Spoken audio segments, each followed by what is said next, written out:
Nama saya Sekar Putri, saya akan menjelaskan sedikit tentang sosiologi komunikasi. Sosiologi komunikasi mempelajari tentang proses komunikasi secara sosiologis. Proses komunikasi merupakan suatu bentuk interaksi sosial yang melibatkan individu atau kelompok sosial. Proses tersebut memiliki pengaruh yang sifatnya timbal balik. Sebagaimana interaksi sosial yang merupakan aspek inti dari hubungan sosial, komunikasi merupakan salah satu prasyarat inti dari interaksi sosial. Dalam proses komunikasi selalu ada komunikator, pesan, dan penerima pesan. Ketiga unsur tersebut juga eksis dalam interaksi sosial. Nama saya Vanabila, NIM saya 191041122.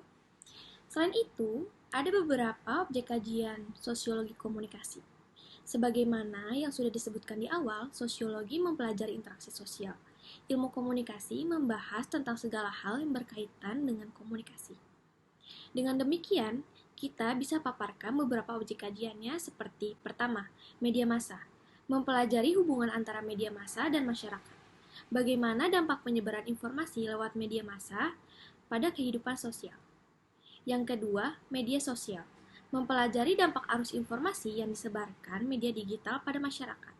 Yang ketiga, budaya pop.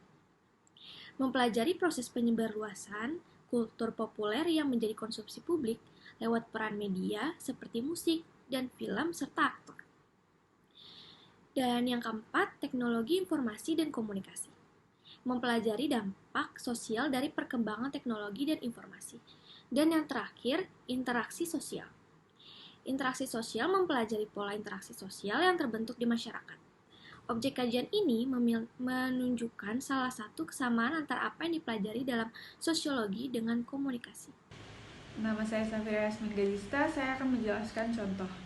Salah satu contohnya adalah masuknya budaya asing dengan cepat melalui media. Pengaruh budaya asing dalam berbagai media, baik berupa media cetak maupun online, sudah menjadi hal yang biasa dan tidak dapat kita hindari. Pasalnya, berbagai media mengadopsi ide dari beberapa negara dan selalu berkibrat pada beberapa negara maju lainnya. Budaya asing yang dimasukkan ke dalam media bertujuan untuk menimbulkan berbagai inovasi-inovasi yang tentunya membangun dan membuat media di Indonesia lebih baik lagi. Berbagai inovasi yang muncul tidak semuanya bernilai positif. Pada industri pertelevisian di Indonesia saat ini, bisa kita lihat pengaruh budaya asing di dalamnya. Pengaruh budaya berupa cara berpakaian, gaya bahasa, dan perilaku. Di salah satu televisi di Indonesia, lebih dari 11 serial India atau Bollywood yang sukses tayang di Indonesia dan menarik perhatian masyarakat. Berbagai serial yang ditayangkan pun memasuki rating tertinggi atau paling banyak diminati masyarakat Indonesia. Selain itu, demam K-pop tidak kalah hebohnya di Indonesia.